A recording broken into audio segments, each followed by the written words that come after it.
Decía A.W. Tozer que lo que nos viene a la mente cuando pensamos en Dios es lo más importante de nosotros. Voy a repetir esa idea otra vez. Lo que nos viene a la mente cuando pensamos en Dios, eso es lo más importante de nosotros. Eso es lo que te define.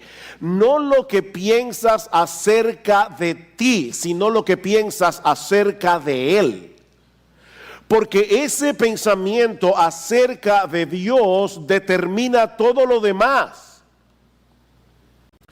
Por esta razón, sigue diciendo Tozer, la realidad más portentosa acerca de cualquier ser humano no es lo que él pueda decir o hacer en un momento dado, sino la forma en que concibe a Dios en lo más profundo del corazón.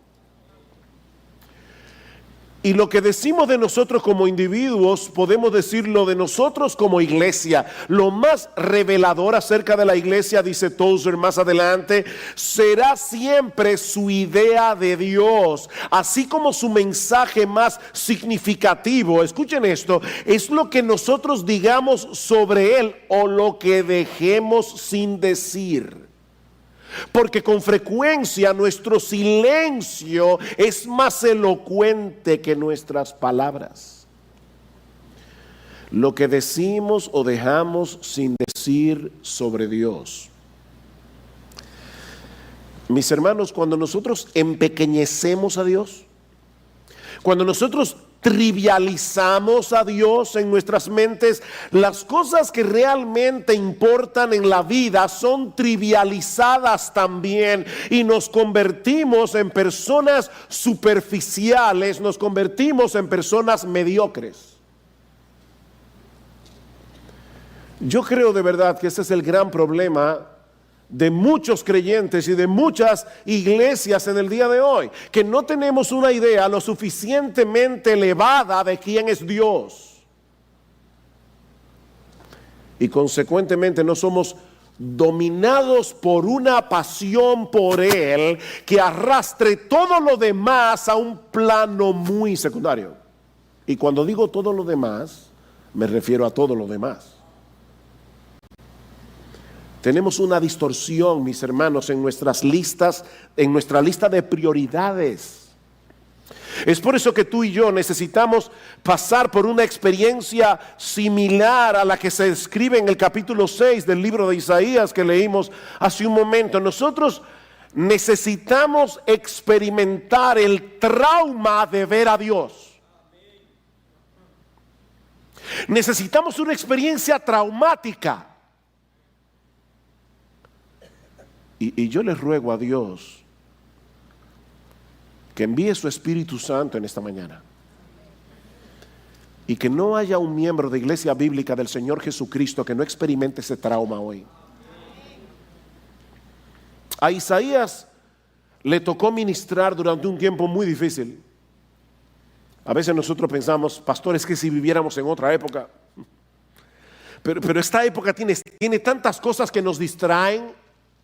¿De verdad tú crees que si tú vivieras en el siglo XIX, cuando no había internet, cuando no había WhatsApp, cuando no había Instagram, eso te haría más piadoso?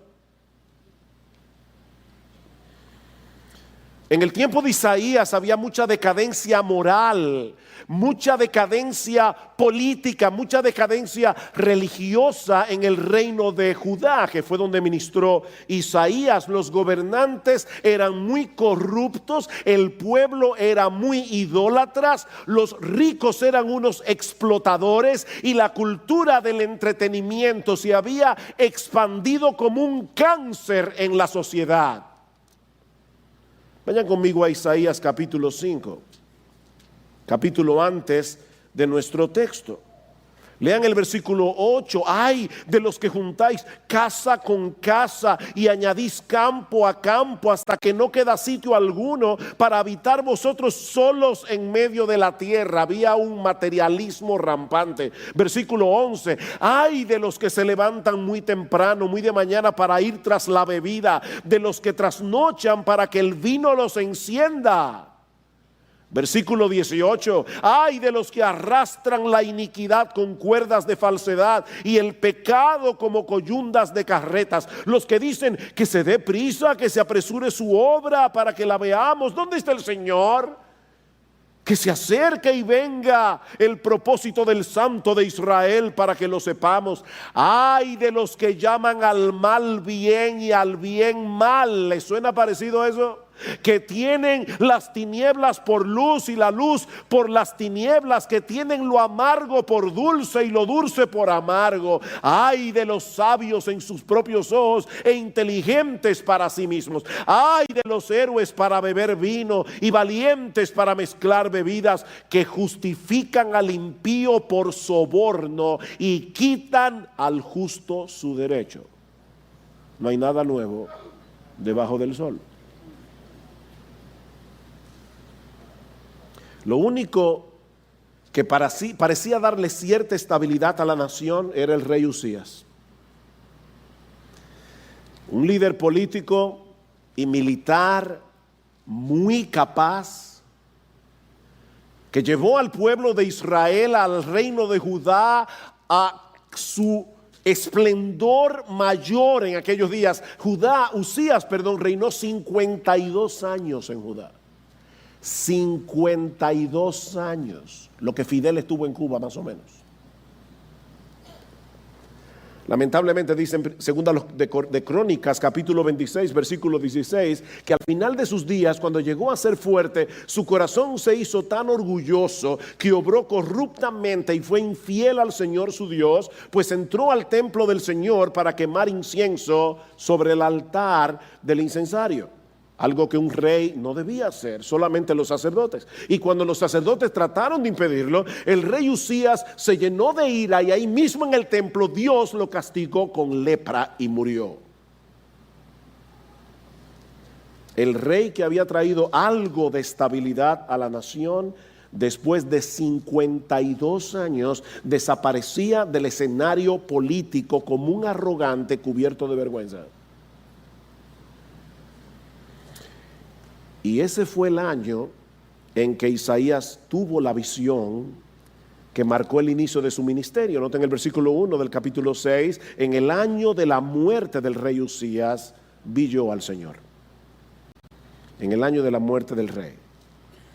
A partir de ese momento, Isaías se mantuvo predicando fielmente la palabra de Dios durante casi medio siglo, hasta que fue, según la tradición, asesinado por el rey Manasés, y no con cualquier tipo de muerte. Isaías fue aserrado y partido en dos. Así murió Isaías.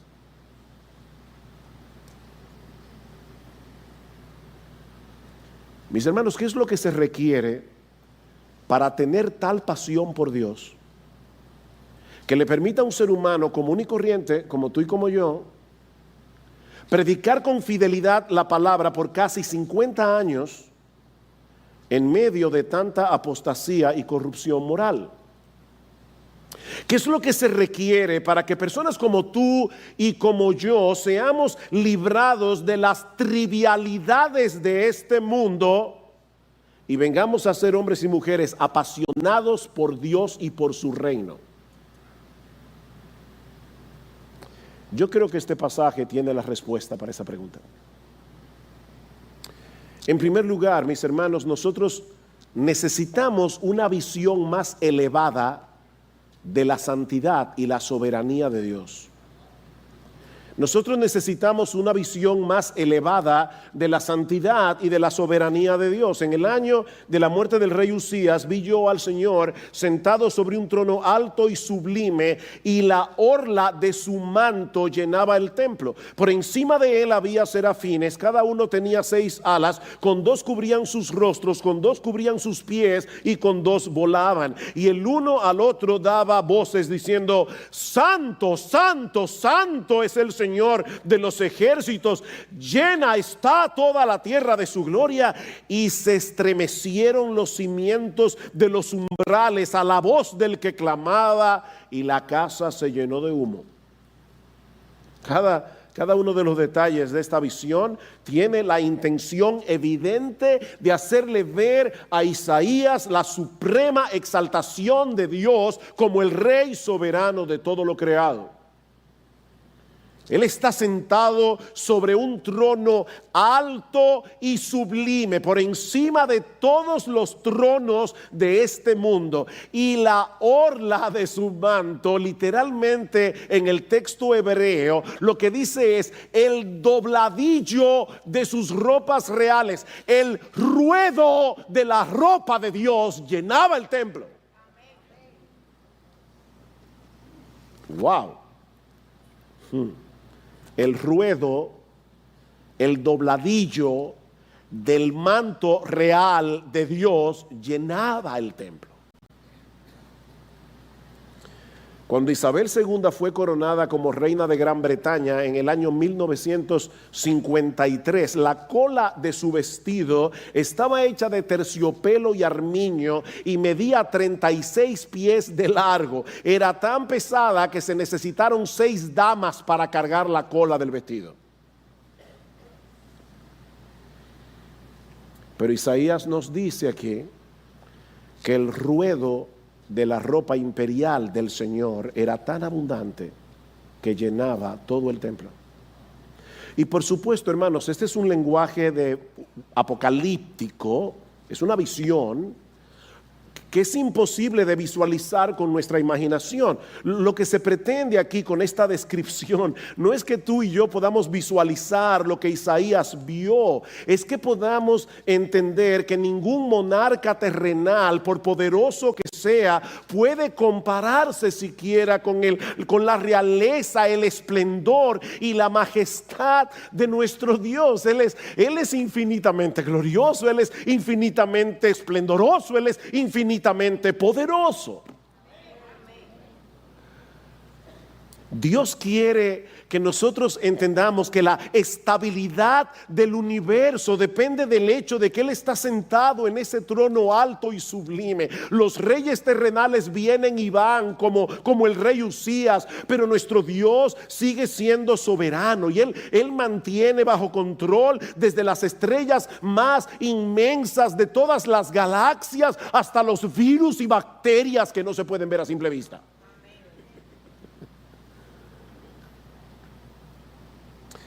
Pero Isaías vio también a un grupo de seres angelicales llamados serafines, que se encontraban alrededor del trono alabando a Dios. La palabra que se usa y que se traduce aquí como serafín transmite la idea de algo fiero, algo temible. Ustedes recuerdan cuando Dios mandó un juicio sobre la nación de Israel en Números 21, dice que había serpientes ardientes o serpientes abrasadoras. La palabra hebrea que se usa en Números 21 es serafín. Es algo terrible.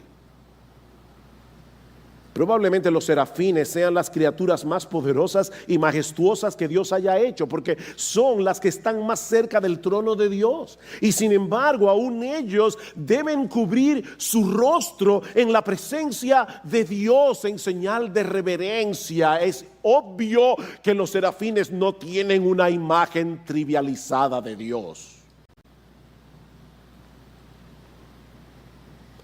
Lo único que ellos dejan al descubierto son sus bocas para poder alabarle. Dice en el versículo 3 que el uno al otro daba voces diciendo: Santo, Santo, Santo Jehová de los ejércitos. Y probablemente el otro grupo le respondía: sí, toda la tierra está llena de su gloria. En las escrituras se usa la repetición, ese recurso de la repetición, cuando se quiere enfatizar algo. Lo mismo que nosotros hacemos cuando subrayamos o cuando ponemos una oración en negrita. De manera que lo que los serafines están haciendo aquí es proclamar de la forma más enfática posible que nuestro Dios es santo. Y ese es el único atributo divino que se repite 3 veces en la Biblia. Dios es amor, pero la Biblia no dice que Dios es amor, amor, amor. La Biblia no dice que Dios es justo, justo, justo. La Biblia nos dice que Dios es todopoderoso, todopoderoso y todopoderoso. No, pero la Biblia dice que Dios es santo, santo, santo. Ahora, cuando escuchamos la palabra santidad, lo primero que suele venir a nuestras mentes es la idea de pureza moral. Y aunque es indudable que eso está incluido en el concepto de santidad, nuestro Dios no tiene nada que ver con el pecado. Sin embargo, lo que los ángeles están diciendo aquí no es que Dios es puro, puro, puro. La idea detrás de esta palabra es que nuestro Dios está por encima de todas las cosas creadas por Él. Cantábamos hace un momento, santo, santo, santo, y nada hay a tu lado, en poder perfecto, en pureza y caridad. Nada hay a tu lado. La palabra que deberíamos usar, pero que lamentablemente casi no se usa en el día de hoy, es trascendente.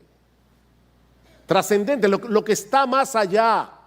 Nuestro Dios está infinitamente elevado sobre todas las cosas que existen. En todo el universo no hay absolutamente nada que pueda compararse con Dios. Él es únicamente único. Esa es la idea que los serafines tratan de comunicarnos aquí. Santo, santo, santo. ¿Saben que hoy día en las iglesias se tiende a sobreenfatizar la presencia de Dios en medio de su pueblo? Y eso está bien. El problema es que pocas veces se nos habla de su trascendencia, de su infinita grandeza, de su gloriosa majestad. Irónicamente, eso no nos permite valorar su presencia en toda su dimensión, porque mis hermanos, es abrumador pensar que un Dios como el nuestro al mismo tiempo sea un Dios cercano. Tú no vas a valorar la presencia de Dios si tú no entiendes quién es Él. Creo que era Sproul, R.C. Sproul, que preguntaba, ¿qué puede ser más parecido a Dios, un gusano o un serafín? ¿Qué puede ser más parecido a Dios? ¿Un gusano o un serafín? ¿Saben cuál es la respuesta? Ninguno de los dos. Ninguno de los dos. Cuando el punto de comparación es Dios, tanto el gusano como el serafín se convierten en algo menos que nada. Sin embargo, y esto también es sumamente importante, según la Biblia, la santidad es uno de los atributos comunicables de Dios. ¿Y eso qué significa? Bueno, que ese es uno de los atributos que Dios comparte con nosotros en cierto grado. La Biblia dice, sed santos porque yo soy santo. La palabra santidad, cuando se usa en ese caso para nosotros, o el templo era santo, la Biblia es santa, Israel era tierra santa.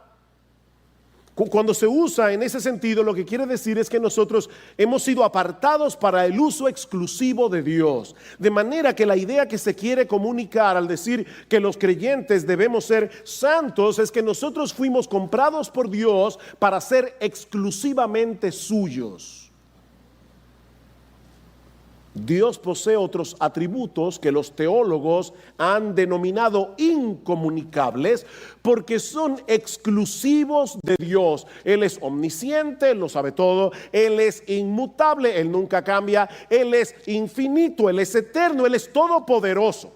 Ahora, ¿saben lo irónico, mis hermanos? Lo irónico es que nosotros quisiéramos tener esos atributos incomunicables. Nosotros quisiéramos ser omniscientes, queremos ser todopoderosos. Tú no quieres eso. Cuando tú eres chiquito, ¿tú nunca soñaste con ser Superman? Pues yo sí. ¿Tú nunca quisiste ser Superman? Tú tienes algo raro. Porque todos los seres caídos queremos ser Superman.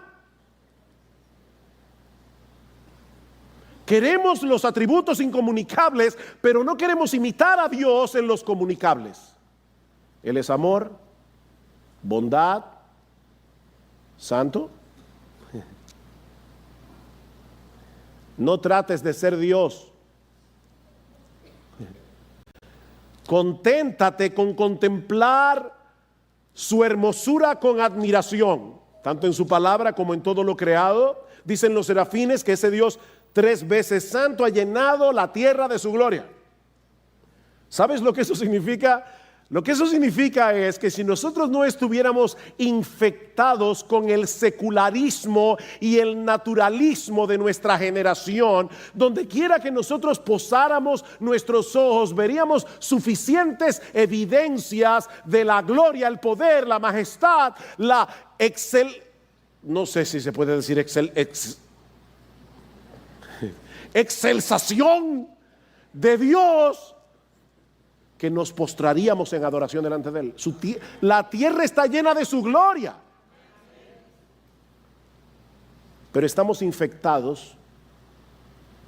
A pesar de que nosotros decimos no creemos en el evolucionismo, nosotros creemos que Dios creó todas las cosas, decimos eso con la boca, pero estamos infectados con el virus del secularismo. Y no vemos a Dios en la lluvia, en el monte, en las aves. Yo me acuerdo una vez, yo estaba muy abatido por una razón, y caminando por la acera, de repente me fijé que había una florecita silvestre, un ramito de florecita silvestre. Y no recuerdo ni por qué se me ocurrió tomar la florecita y comenzar a verla con cuidado. Y de verdad, hermanos, en una florecita hay tanta evidencia del poder y la sabiduría de Dios que a mí se me fue la ansiedad. Cuando veo tu cielo, obra de tus dedos, la luna y las estrellas que tú formaste, digo yo, ¿y qué es el hombre? Para que tengas de él memoria. Ahora, para añadir algo más de terror al corazón de Isaías, dice en el versículo 4 que los quiciales de las puertas se estremecieron con la voz del que clamaba, es decir, con el canto de los ángeles. ¿Oyeron eso? Es obvio que ellos no decían, santo, santo, santo, Jehová de los ejércitos. No, los ángeles cantaban. Y esa mole estructural del templo comenzó a temblar.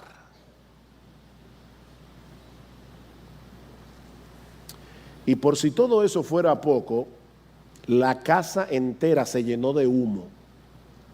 Muy probablemente con el humo del incienso que solía usarse en el templo en el contexto de los sacrificios. Y vamos a ver por qué eso es importante en un momento. Mi amado hermano, mi amada hermana, tú y yo necesitamos ver a Dios de esa manera.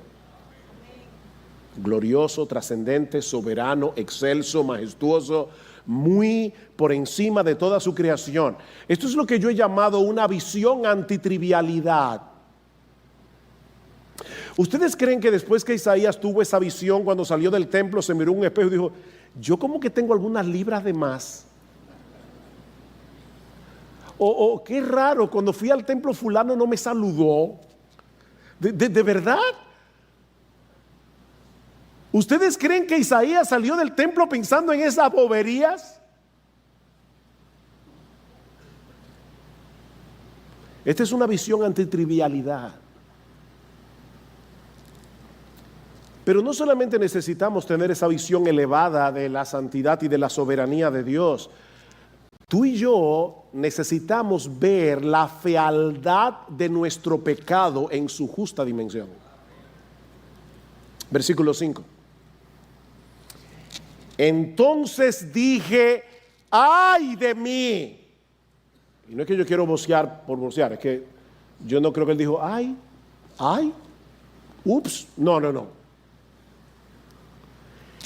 ¡Ay de mí! Porque perdido estoy, pues soy hombre de labios inmundos y en medio de un pueblo de labios inmundos habito, porque han visto mis ojos al Rey, el Señor de los ejércitos. Nosotros vimos hace un momento que en los capítulos anteriores Isaías había estado pronunciando juicios sobre los habitantes de Judá. Recuerdan, ay de los que se levantan de mañana, ay de los que a lo bueno llaman malo, etcétera. Pero ahora que él ha visto ese cuadro de la majestuosa santidad de Dios, Isaías clama espantado, ay de mí. La tendencia del corazón humano, la tuya y la mía, es ver los pecados de otros como peores que los nuestros, ¿no es así? Leemos el periódico y pensamos, oye, esta nación tiene que estar bajo juicio por causa de los políticos corruptos, por causa de los narcotraficantes, por causa de los ricos explotadores, por causa de los delincuentes que no respetan la vida de nadie. ¿Es eso verdad? Sí, sí, es verdad, pero no es toda la verdad.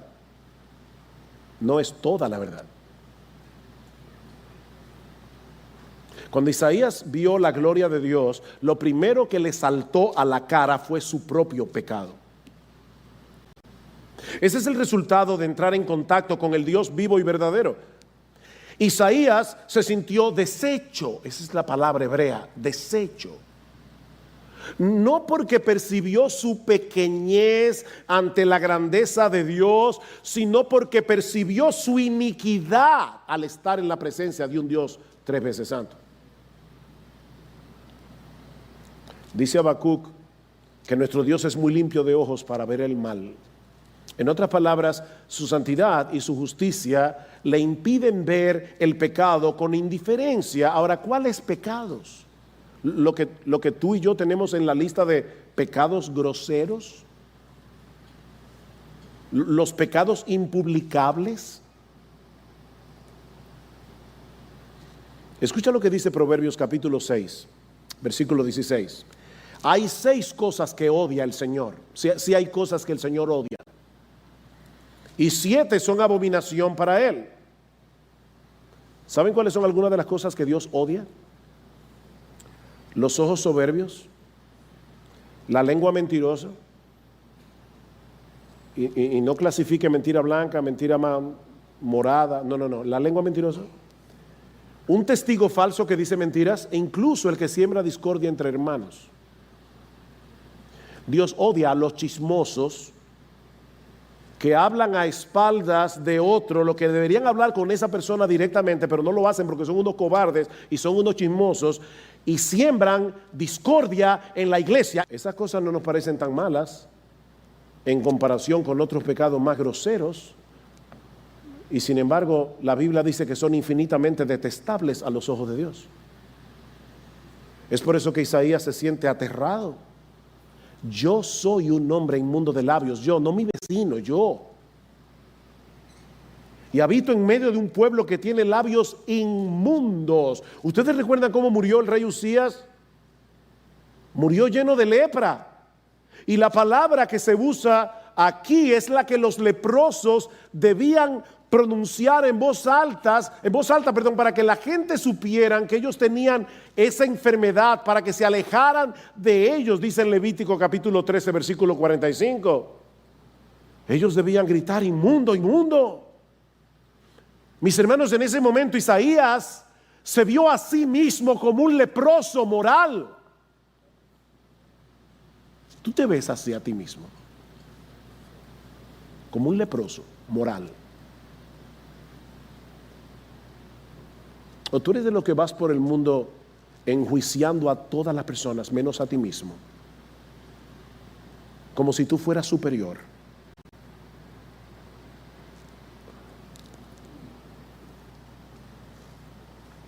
Alguien decía que cuando Isaías vio la gloria de Dios, cada partícula de justicia en la que él confiaba quedó completamente demolida. Pero gracias al Señor que nuestra visión no termina ahí. Esa visión aterradora que tuvo Isaías en el templo es lo que sirve de trasfondo para resaltar la gracia perdonadora de Dios. Y eso nos lleva al tercer encabezado, ¿Tú quieres ser apasionado con Dios? ¿Apasionado con el Dios Santo?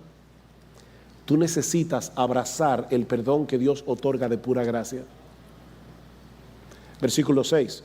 Entonces voló hacia mí uno de los serafines con un carbón encendido en su mano, que había tomado del altar con las tenazas, y con él tocó mi boca y dijo: he aquí, esto ha tocado tus labios y es quitada tu iniquidad y perdonado tu pecado. Qué hermoso. ¿Se dieron cuenta, mis hermanos, que el texto no dice que Isaías le pidió a Dios que lo perdonara? Ahí no hay ninguna petición de parte de Isaías. Él simplemente reconoció su pecado en una actitud implícita de arrepentimiento, y Dios, que se deleita en perdonar, le manifestó de inmediato la gracia del Evangelio. ¿Qué Dios tenemos? Mis hermanos, cuando Dios abre nuestros ojos para que veamos cuán santo Él es y cuán pecadores somos nosotros, no lo hace para destruirnos, es para darnos vida. Él es supremamente trascendente, como vimos hace un momento, pero al mismo tiempo es un Dios de gracia que se acerca a nosotros con la disposición de concedernos el perdón de todos nuestros pecados. Por supuesto, el hecho de que este serafín haya tomado del altar un carbón encendido para purificar a Isaías nos dice que un sacrificio había sido hecho y quemado en el altar, prefigurando obviamente el sacrificio de nuestro Señor Jesucristo. Dios no se hace de la vista gorda con respecto al pecado del hombre, sino que hizo provisión para que ese pecado pudiera ser perdonado sin Él pasar por alto su justicia. Solo a Dios se le pudo haber ocurrido el Evangelio.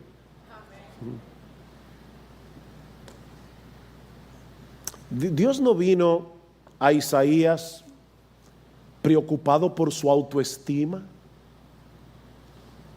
¡Ay de mí! No, Isaías, no. Has entendido mal la visión. Lamento mucho que te hayas sentido tan miserable, porque en realidad tú eres lo mejorcito de la sociedad judía. No te sientas tan mal.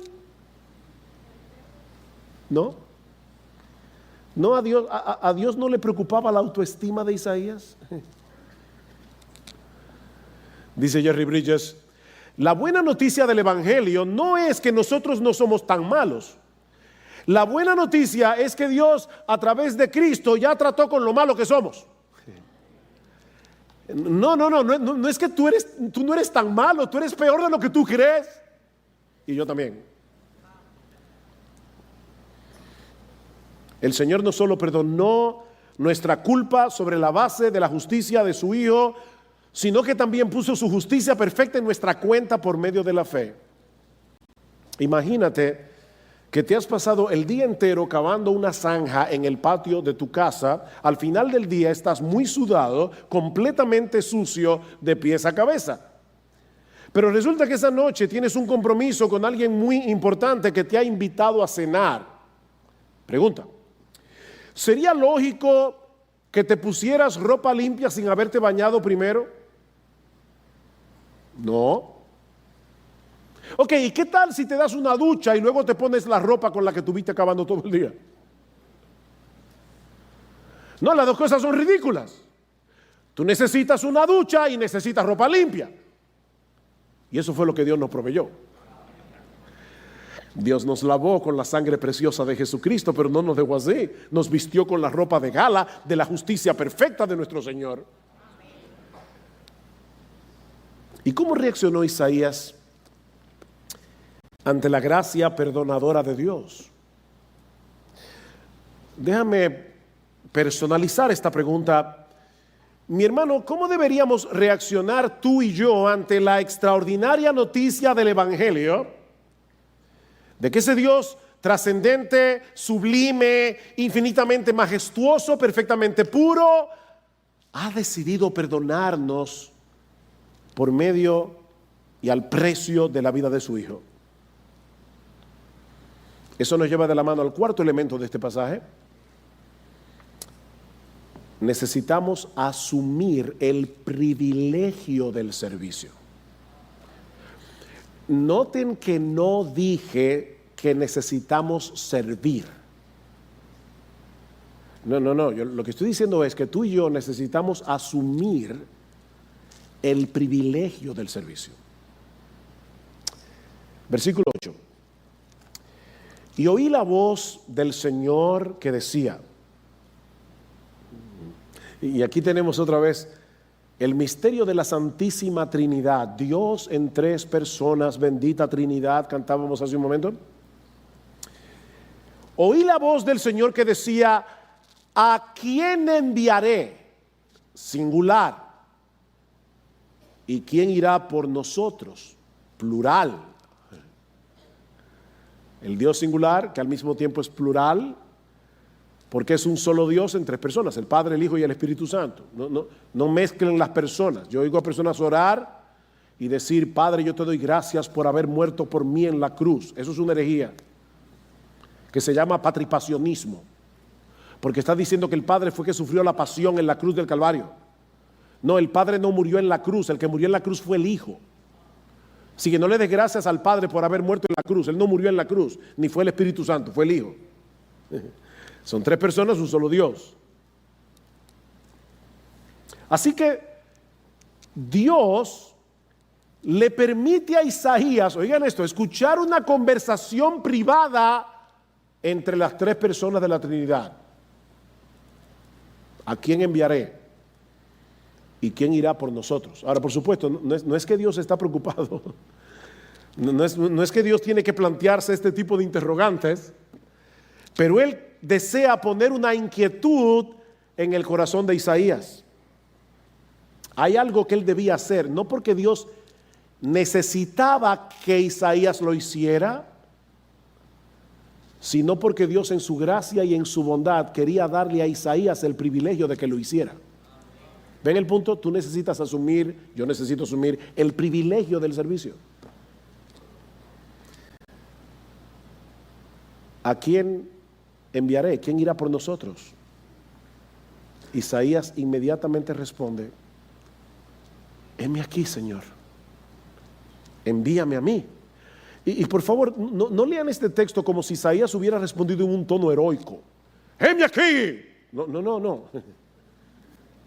No, el tono tiene que haber sido algo como, Señor, heme aquí. Por favor, Señor. Por favor, déjame ir a mí.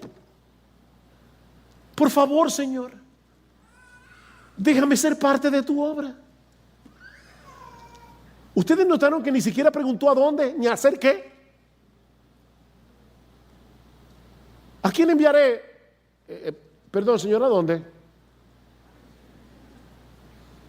No, Isaías simplemente le dio un cheque en blanco con su firma. Escribe lo que tú quieras, Señor. Heme aquí, después de haber visto tu gloria, después de haber experimentado tu perdón. Heme aquí, Señor. Oh, Señor, por favor, envíame a mí.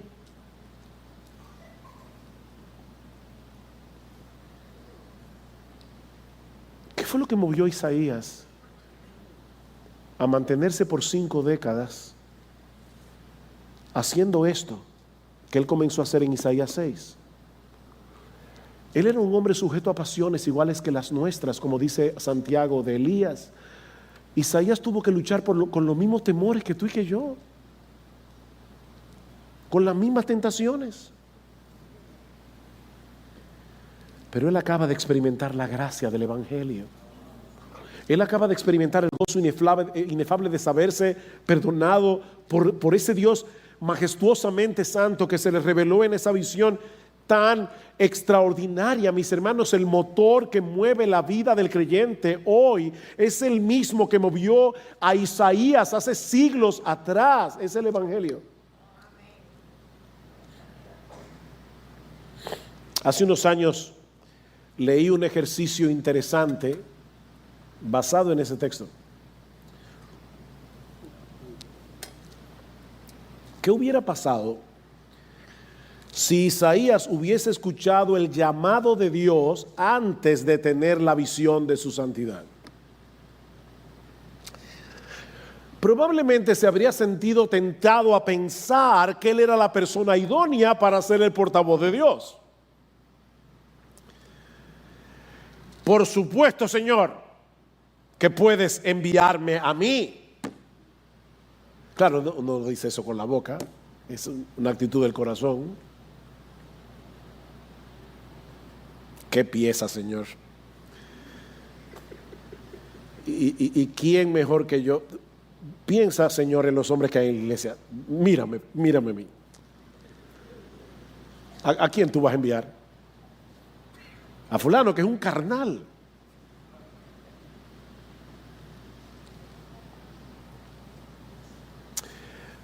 Miren, yo no lo sé porque no pasó, pero tal vez, conociendo la naturaleza humana, de no haber pasado por esa experiencia, Isaías habría venido delante del pueblo con ese sentido de autojusticia y de superioridad que no nos permite ministrar con gracia, con humildad y compasión.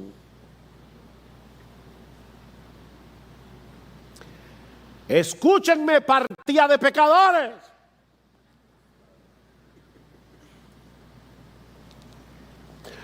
Ahora, supongamos que hubiera sido al revés, que Isaías hubiera recibido el llamado de Dios después de haber sido devastado por la visión de su gloria, pero sin haber recibido el perdón del Evangelio. Entonces es muy probable que cuando Isaías escuchó el llamado del Señor, ¿a quién enviaré? Oh Señor, yo lo siento, yo no puedo ir. Yo lo siento, Señor. Yo soy un hombre inmundo de labios, yo soy totalmente indigno para ser tu portavoz. Para que Isaías estuviera listo para ministrar, él necesitaba las dos cosas.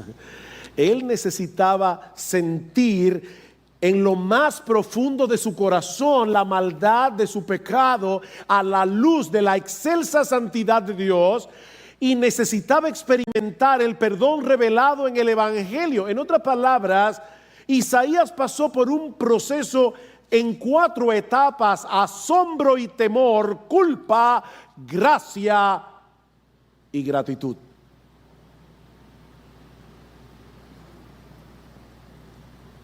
Y es ese mismo proceso el que vamos a encontrar en la historia de cualquier creyente que manifieste una pasión genuina por nuestro Señor y Salvador Jesucristo y por la expansión de su reino. ¿Saben por qué no se percibe en nosotros esa pasión que pone cada cosa en su lugar en nuestra lista de prioridades? Porque no tenemos una idea muy clara de nuestra culpa a la luz de la santidad de Dios, y por eso no podemos valorar en una forma adecuada la magnitud de su perdón.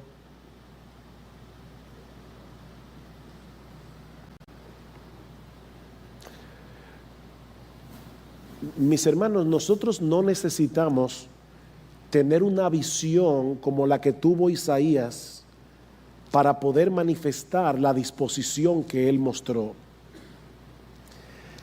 Porque de hecho, nosotros tenemos algo más sorprendente que la visión de Isaías. Porque nosotros tenemos la Biblia completa. Y ahora tú y yo sabemos cosas que Isaías no sabía. Jesús le dice a sus discípulos: bienaventurados vuestros ojos porque ven y vuestros oídos porque oyen, porque muchos santos y justos hubieran querido ver lo que ustedes están viendo y oír lo que ustedes están oyendo, pero no lo vieron ni lo oyeron.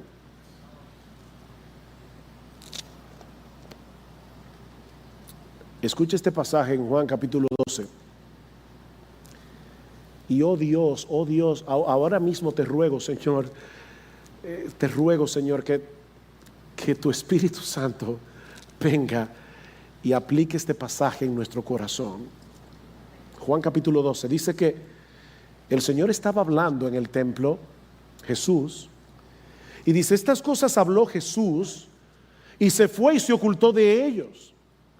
Pero a pesar de que había hecho tantas señales delante de ellos, no creían en él, para que se cumpliese la palabra del profeta Isaías. Y ahora Isaías va a citar, Juan va a citar Isaías 53, que dijo: Señor, ¿quién ha creído a nuestro anuncio y a quién se ha revelado el brazo del Señor?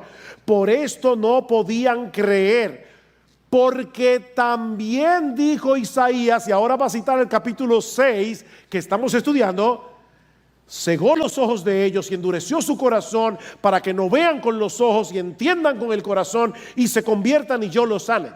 Isaías dijo esto cuando vio su gloria y habló acerca de él. ¿La gloria de quién?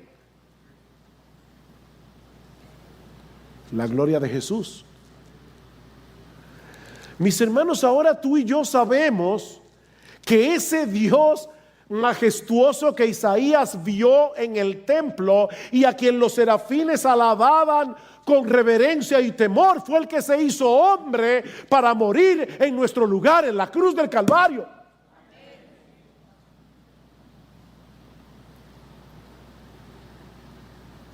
Esta mañana me tocó leer en mi devocional Mateo capítulo 27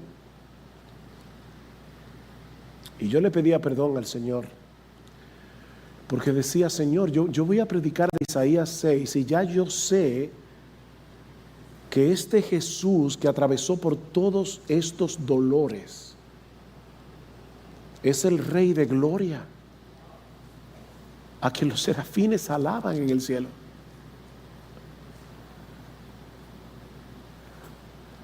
Hay un himno que nosotros cantábamos en el pasado que decía: con potestad sin igual en el cielo Él gobernaba, los ángeles su voluntad siempre cumplían, pero un día le vimos cargar su cruz. Por la senda de dolor y muerte por mí murió, qué gran amor.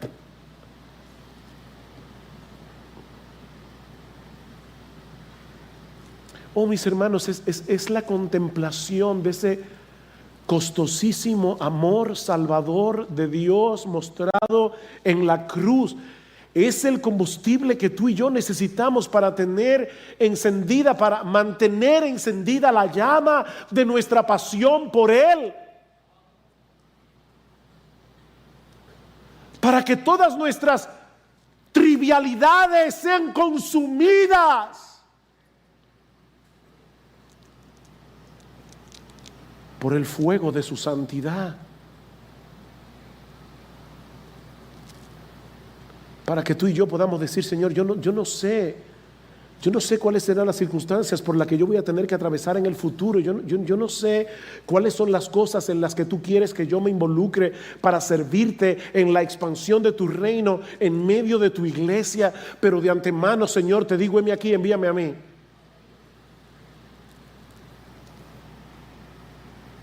No todos tendrán el mismo llamado, no todos tendrán el mismo tipo de ministerio. Algunos servirán de una forma más visible, otros en una forma más discreta.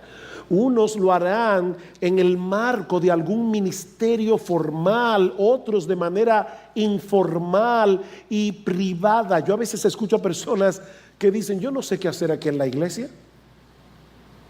¿De verdad? Mi hermano, mira a tu alrededor. ¿Tú sabes la cantidad de personas en esta iglesia que necesita que alguien lo discipule? ¿O es que para ti servir en la iglesia es estar dentro de la estructura de un ministerio?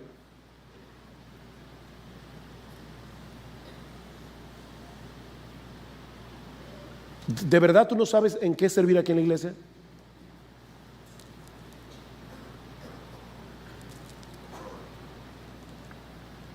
Y aún en la estructura formal, aquí hacen falta maestros de escuela dominical, aquí hacen falta personas que trabajen en el parqueo, aquí hacen falta personas que trabajen en el sonido, aquí hay personas que deben trabajar en la música, aquí hay personas que deben trabajar en mil cosas.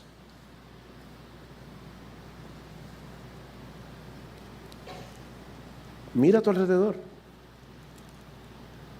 Muchos de nosotros aquí conocimos a Johnny Faris. Y yo no podía dejar de pensar en Johnny.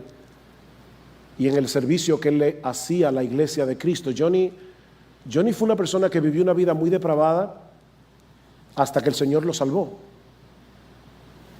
Muy depravada. Y ya siendo salvo, Johnny desarrolló una enfermedad que era genética, que terminó paralizándolo por completo. Yo recuerdo verlo en la iglesia en Florida.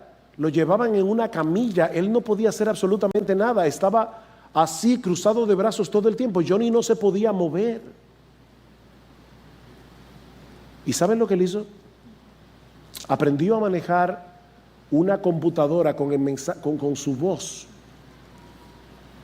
Y Johnny Faris le servía a pastores en el mundo entero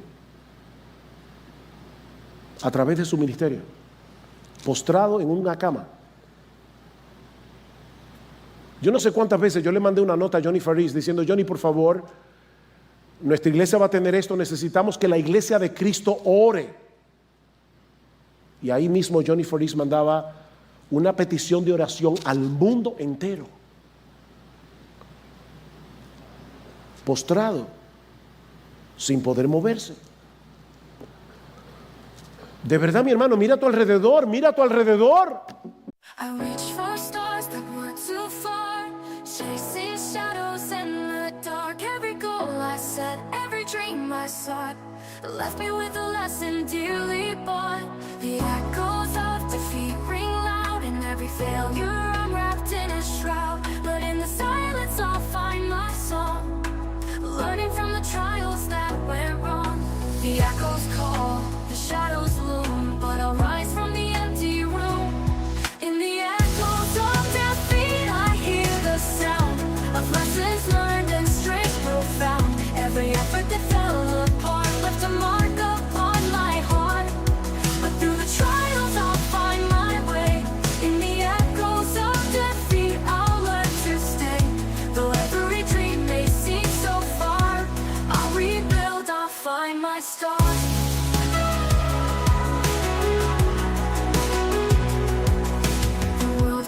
So unforgiving, but in the pain there's a way of living. Each failure, each fall from grace is a chance to find my own place. In the echoes of defeat ring loud, in every failure wrapped in a shroud. But in the silence I'll find my song, learning from the trials that went wrong. The echoes call, the shadows loom, but I'll rise from the empty room.